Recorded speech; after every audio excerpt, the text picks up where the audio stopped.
Hello नमस्कार विद्यार्थी मित्रांनो, मी अविनाश सर स्वागत करतो आपल्या सर्वांचं आपल्या यूट्यूब चॅनलवरती. तर विद्यार्थी मित्रांनो, आजच्या व्हिडिओमध्ये आपण मराठी इयत्ता 5वी शिष्यवृत्ती परीक्षा यातील एक महत्त्वाचा जो काही टॉपिक आहे तो म्हणजेच मराठी व्याकरणाचा आणि त्यातील शब्दांच्या जाती या घटकाविषयी माहिती या व्हिडिओमध्ये पाहणार आहोत. तर शब्दांच्या जातीमध्ये प्रामुख्याने इयत्ता 5वीसाठी 4 शब्दांच्या जातींचा अभ्यास तुम्हाला करायचा आहे. त्यामध्ये नाम असेल, सर्वनाम असेल, विशेषण असेल आणि क्रियापद असेल. तर आजच्या या व्हिडिओमध्ये याच शब्दांच्या जातींचा अभ्यास आपण या व्हिडिओमध्ये करणार आहोत. तर कुठल्याही प्रकारचा वेळ वाया न घालवता आजच्या व्हिडिओला आपण सुरुवात करतोय. तर सगळ्यात प्रथम तर नाम. आता नाम म्हणजेच काय? तर नाम म्हणजे नाव. नाम म्हणजे काय? तर नाव. आता नाव म्हटल्यानंतर आपल्या लक्षात येईल व्यक्तीचं नाव असेल, प्राण्यांचं नाव असेल, वस्तूचं नाव असेल, ठिकाणांचं नाव असेल, का वेगवेगळ्या भावना आपण दाखवतो त्या भावनांचे सुद्धा नाव असतं आणि त्या नावाला नाम असं म्हटलं जातं. तर या ठिकाणी त्याची व्याख्या किंवा त्याचा अर्थ तुमच्या लक्षात येईल. नाम म्हणजे काय?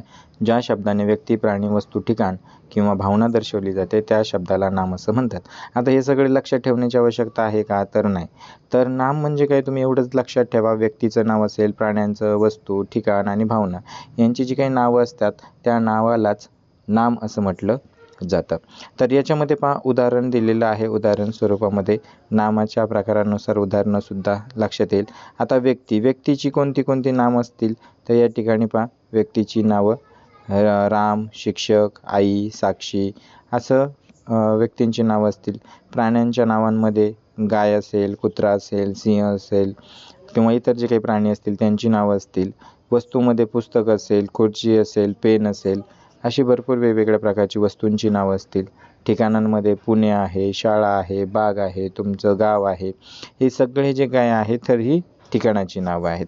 आणि भावनांमध्ये वेगवेगळ्या प्रकारच्या भावना आपण व्यक्त करत असतो आणि त्या भावनांनासुद्धा आपण नाव दिलेलं असतं.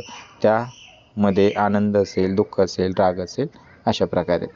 तर ही झाली काही त्याची उदाहरणं. आता वाक्यामध्ये इथं राम कोणता आहे, नामाची उदाहरणं. नाम ओळखायचं आहे आपल्याला या ठिकाणी. तर राम शाळेत गेला. यामध्ये नाव 2 आलेले आहेत. राम आणि शाळा ही 2 नामं या ठिकाणी तुमच्या लक्षात येतील. तर हे राम म्हणजे व्यक्तीचं नाव आहे आणि शाळा म्हणजे एक ठिकाणाचं नाव आहे. खालच्या वाक्यामध्ये पेन आणि टेबल या 2 वस्तू आहेत. मग पेन टेबलावर आहे. या वाक्यातील 2 वस्तूंची नावं ही सुद्धा नाम आहेत. मला मोठा आनंद झाला. आता या वाक्यामध्ये नाव काय आलेलं आहे? तर भावनेचं नाव आलेलं आहे आणि ती भावना आहे आनंदाची भावना. म्हणून या ठिकाणी आनंद हे जे काय आहे हे एक नाम आहे. तर अशा पद्धतीने या घटकामध्ये आपण नामाची माहिती पाहिलेली आहे. नाम म्हणजे काय? तर खूप सोपं आहे. वेगवेगळ्या प्रकारची नावं, त्याच्यामध्ये वस्तू असतील, प्राणी असतील, त्याचबरोबर ठिकाण असेल, व्यक्ती असतील, तर यांच्या नावाला आपण नाम म्हणणार आहोत. त्यानंतर सर्वनाम. आता पुढचा जो काही घटक आहे तो पुढचा घटक आहे सर्वनाम. सर्वनाम म्हणजे काय? तर नामाच्या ऐवजी आपण शब्द वापरतो. मग मुलगा असेल तर मुलासाठी आपण तो मुलगा असं म्हणणार आहोत. जास्त असतील तर ते मुलं असं आपण म्हणत असतो. आम्ही मुलं म्हणतो. तर मग ही जी काय आहेत नामासाठी वापरलेले शब्द असतात त्यांना आपण सर्वनाम असं म्हटलं जातं. याच्यामध्ये तुमच्या लक्षात येतील या ठिकाणी उदाहरणं. मी, तू, तो, ती, ते, आम्ही, तुम्ही, ते, त्याला, त्यांनी, त्यांचे असे वेगवेगळ्या प्रकारचे जे काही सर्वनाम आहेत ते सर्वनाम आपण नामाच्या ऐवजी वापरत असतो. आता खाली जे काही वाक्य आहे या ठिकाणी मी शाळेत जातो, यातील जे काही सर्वनाम आहे तर शाळेत जाणारा कोण आहे? मी. पण मी काय हे मुलाचं नाव नाही आहे, तर त्या मुलासाठी किंवा मुलीसाठी वापरलं जाणारं हे एक सर्वनाम आहे मी. म्हणून या ठिकाणी या वाक्यामध्ये मी हे सर्वनाम असणार आहे. त्यानंतर खालच्या वाक्यामध्ये ती पुस्तक वाचते. या वाक्यामध्ये मुलीविषयी बोललं गेलेलं आहे आणि त्या मुलीसाठी जे काही सर्वनाम वापरलेलं आहे ते आहे ती. तर ती हे सर्वनाम आहे. खालच्या वाक्यामध्ये ते खेळायला गेले. आता ते मुलं असतील तर त्या मुलांमध्ये ते हे जे काय आहे सर्वनाम त्या ठिकाणी वापरण्यात आलेलं आहे. तर अशा पद्धतीने ही सर्वनामं आहेत. आता याची महत्त्वाची माहिती काय आहे? जर नाम वारंवार येत असेल तर त्याऐवजी सर्वनाम वापरून वाक्य आपण सुटसुटीत करत असतो. म्हणजे नामाचं रिपिटेशन टाळण्यासाठी सर्वनामाचा वापर केला जातो. राम शाळेत जातो, राम अभ्यास करतो, राम क्रिकेट खेळतो असं सारखं सारखं म्हणणं योग्य नाही. म्हणून तो शाळेत जातो, तो अभ्यास करतो, तो क्रिकेट खेळतो असं त्या रामसाठी आपण सर्वनाम वापरू शकतो. तर हे झालं नामाच्या सर्वनामाच्या बाबतीमध्ये. त्यानंतर पहा पुढचा जो काही आपला महत्त्वाचा घटक आहे तो आहे विशेषणाचा. विशेषणालाच आपण इंग्लिशमध्ये ॲडजेक्टिव्ह असं म्हणतो. आता हे खूप सोपं आहे. तर हा जो काही विशेषण घटक आहे हा नामाशी संबंधित आहे. नामासाठी वापरलेला शब्द असतो आणि नामाची काहीतरी विशेष माहिती त्या शब्दामधून आपल्याला समजत असते, म्हणून याला विशेषण असं म्हटलं जातं. आता क्रियाविशेषण आणि विशेषण यामध्ये कन्फ्युजन करायचं नाही आहे. क्रियाविशेषण 5वीसाठी येत नाही, परंतु 7वीच्या विद्यार्थ्यांसाठी 6वीच्या विद्यार्थ्यांसाठी महत्त्वाचा घटक होतो. तर क्रियाविशेषण म्हणजे क्रियापदाची माहिती सांगतं, म्हणून ते क्रियाविशेषण. आणि विशेषण काय करतं तर नामाची माहिती सांगतं. मग ते नाम कसं आहे, किती आहे, त्याचा रंग काय आहे, त्याचा गुण काय आहे, त्याची संख्या किती आहे, हे आपल्याला त्या शब्दावरून कळत असते. या ठिकाणी अर्थसुद्धा तुम्ही ध्यानात घ्या. पहा या ठिकाणी अर्थ दिलेला आहे, त्या अर्थामध्ये तुमच्या लक्षात येईल. ज्या शब्दाने नामाचे वर्णन, मग ते वर्णन कसं असेल, गुण असेल, आकार असेल, रंग असेल, संख्या असेल, हे कळतं त्याला विशेषण म्हणतात. त्या शब्दाला विशेषण असं म्हटलं जातं. मग मोठा मुलगा, लहान मुलगा, लाल सफरचंद, गोड आंबा, सुंदर गीत, 3 मुलं, पांढरा बगळा, अशी जी काही उदाहरणं आहेत. तर बगळा कसा आहे तर पांढरा आहे, गोड काय आहे तर आंबा आहे. म्हणजे यातून काय मिळतं आपल्याला, एक माहिती भेटत असते, एका शब्दावरून माहिती भेटत असते, म्हणून त्याला विशेषण असं म्हटलं जातं. आता याची उदाहरणं जर पाहिजे असेल तर पहा खाली, मोठे घर, घर कसं आहे तर मोठं आहे. मुली किती आहेत 3 आहे, म्हणजे संख्या समजली. फूल कसं आहे लाल आहे, आणि तो गोड आंबा, इथं आंबा करायचं होतं पण आंब झालेला आहे, काय हरकत नाही. तर हे जे काही आहेत ही विशेषणाची उदाहरणं आहेत. विशेषण नेहमी नामाच्या आधी येतं हे ध्यानात ठेवा, परंतु कधी कधी ते वाक्याच्या मध्यभागी सुद्धा येऊ शकतं किंवा वाक्याच्या नंतर त्या नामाच्या नंतर सुद्धा येऊ शकतं. म्हणून हे ध्यानात ठेवायचं आहे की तो शब्द नेमका कोणासाठी वापरलेला आहे, क्रियेसाठी वापरलेला आहे का नामासाठी वापरलेला आहे, हे आपल्याला लक्षात आलं पाहिजे. आणि मग आपल्याला विशेषण ओळखता येतं. विशेषणाचे नेहमी प्रश्न येत राहतात शिष्यवृत्ती परीक्षेमध्ये. तर विशेषण नेहमी नामाच्या आधी येतं ही एक गोष्ट ध्यानात राहू द्या. तर सुंदर फूल, फूल कसं आहे तर सुंदर आहे, हे तुमच्या लक्षात आहे. आणि गाय कशी आहे तर पांढरी आहे. मग पांढरी आणि सुंदर ही जी काही 2 आहेत तर हे काय झालेले आहेत, विशेषणं झालेली आहेत. ही गोष्ट ध्यानात राहू द्या. त्यानंतर पहा क्रियापद. आता शब्दाची ही 4थी जात आहे. क्रियापद म्हणजे काय, खूप सोपं आहे. क्रियापद म्हणजे तर ती क्रिया दाखवणारा शब्द, ज्या शब्दाने कृती, हालचाल, क्रिया दाखवली जाते. दर्शवणे म्हणजे दाखवणे, त्याला क्रियापद असं म्हणतात. उदाहरण खाण्याची कृती आहे. कृती म्हणजेच काम थोडक्यात. खाणे, पिणे, धावणे, वाचणे, बसणे, खेळणे ही त्याची उदाहरणं आपल्याला सांगता येतील. पहा या ठिकाणी क्रियापदाची भरपूर उदाहरणं आहेत. क्रियापद वाक्याच्या बऱ्याच वेळी शेवटी येतं, पण प्रत्येक वेळी शेवटी येतं असंही नाही, ही गोष्ट ध्यानात राहू द्या. तर मी पुस्तक वाचतो, यातलं वाचण्याची क्रिया झालेली आहे. त्याचबरोबर ती पाणी पिते, पिण्याची क्रिया आहे. आणि मुले मैदानात खेळतात, तर या ठिकाणी खेळण्याची क्रिया आहे. म्हणून हे सगळे शब्द काय आहेत तर क्रियापद आहेत. आता हे 3ही घटक तुमच्या लक्षात आले असतील.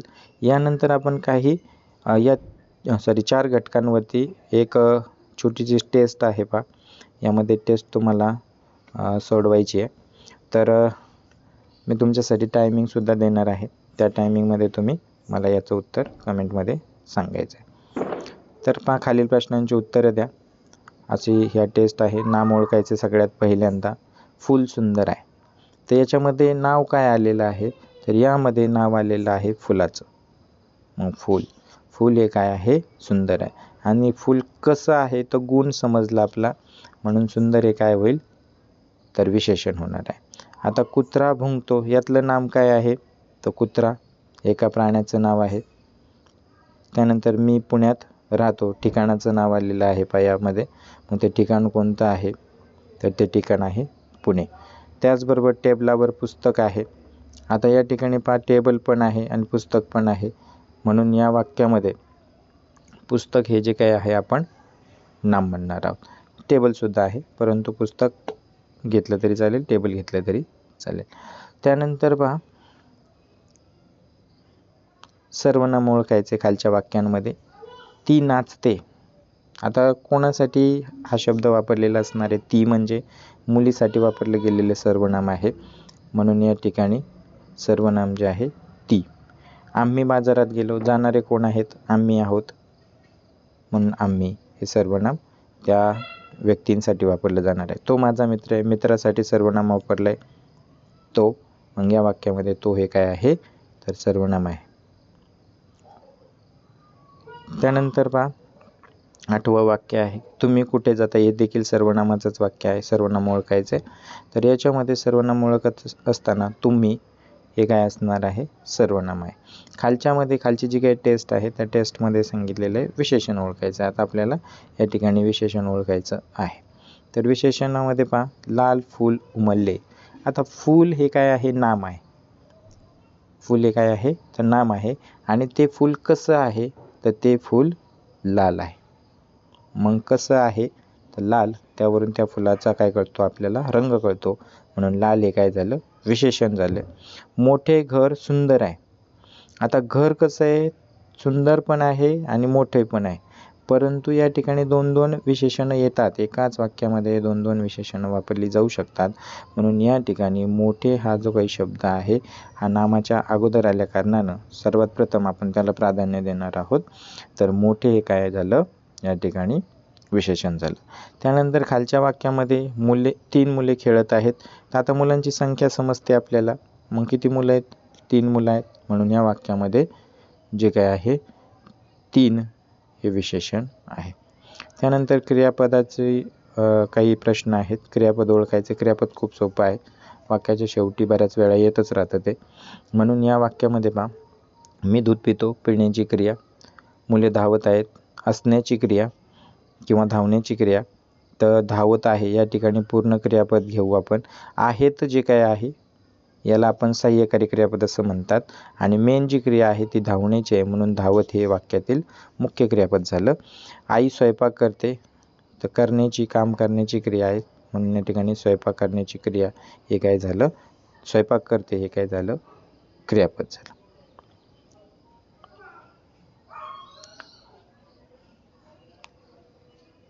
आणि शेवटचं वाक्य आहे, पक्षी उडतो. उडण्याची क्रिया आहे, म्हणून या ठिकाणी हे विशेषण हे क्रियापद झालं. तर मग अशा पद्धतीने तुमच्या लक्षात आलेलं असेल. ही एक छोटीशी टेस्टसुद्धा आपण या ठिकाणी घेतलेली आहे. तर या व्हिडिओच्या माध्यमातून तुम्हाला एवढंच सांगणं आहे की हे जे काही 4 शब्दांच्या जाती आहेत खूप सोप्या आहेत. इयत्ता 4थी आणि इयत्ता 5वीच्या संदर्भात हा आजचा व्हिडिओ आहे. तर यापेक्षाही डिटेलमध्ये जो काही अभ्यासक्रम आहे स्कॉलरशिपचा आणि या शब्दांच्या जातीचा, तो आपण आपल्या यूट्यूब चॅनलवरती टाकतच असतो. पाठीमागे काही या घटकाशी संबंधित जुने व्हिडिओ आहेत, त्यामध्ये सुद्धा तुम्ही डिटेलमध्ये पाहू शकता. हा जो काही घटक आहे शब्दांच्या जातीचा, याच्यावरती जवळपास 3 ते 4 प्रश्न नेहमी आलेले आपल्याला पाहायला मिळतात, आणि म्हणून याचा अभ्यास आपल्याला असणं खूप गरजेचं आहे. तर पहा विद्यार्थी मित्रांनो, हे जे काही घटक आहेत ते घटक आपण आजच्या या व्हिडिओमध्ये पाहिलेले आहेत. नाम पाहिलं, सर्वनाम पाहिलं. आता विशेषण शोधत असताना नेहमी एक गोष्ट ध्यानात ठेवा, ते नाम अगोदर जर तुम्हाला शोधता आलं वाक्यामधलं काय नाम म्हणजेच नाव जर शोधता आलं तर तुम्हाला विशेषण शोधता येतं. म्हणून विशेषण शोधणं हाच घटक सर्वात महत्त्वाचा आहे. बाकीच्या सगळे शब्दांच्या जाती तुम्हाला वाक्यामध्ये सापडून जातात, परंतु विशेषण शोधत असताना अगोदर तुम्हाला नाम शोधावे लागेल, आणि नामाच्या साठी कोणता शब्द वापरला गेलेला आहे ते त्या वाक्यामधलं विशेषण असणार आहे. हा एक सोपा व्हिडिओ होता. याच्यापेक्षा जास्त काठिण्य पातळी असणारा जो काही व्हिडिओ आहे तो लवकरच आपल्या यूट्यूब चॅनलवरती येणार आहे. त्याच्यामध्ये फक्त आपण टेस्ट घेणार आहोत, किंवा जे काही प्रश्न आहेत आत्तापर्यंत आलेले, इथून पाठीमागं आलेले शिष्यवृत्ती परीक्षेसाठी, तर त्यातील प्रश्नांचं स्पष्टीकरण आपण घेणार आहोत. मग ते पाहण्यासाठी तुम्ही या चॅनलला सबस्क्राईब करून ठेवा, या व्हिडिओला लाईक करून ठेवा, आणि चॅनलवरच्या अपडेट तुम्हाला या लवकरच मिळत राहतील, म्हणून चॅनलला सबस्क्राईब करायला मात्र तुम्ही विसरू नका. तर आजचा हा व्हिडिओ आय होप तुम्हाला आवडला असेल असं समजून आत्ता या व्हिडिओला आपण या ठिकाणी थांबवतो आहे. चॅनलवरती नवीन असाल तर चॅनलला सबस्क्राईब करा, व्हिडिओला लाईक करा, तुमच्या मित्रांपर्यंत हा व्हिडिओ असेल, चॅनल असेल तो शेअर करा. भेटूया आपण पुढच्या व्हिडिओमध्ये. तोपर्यंत नमस्कार.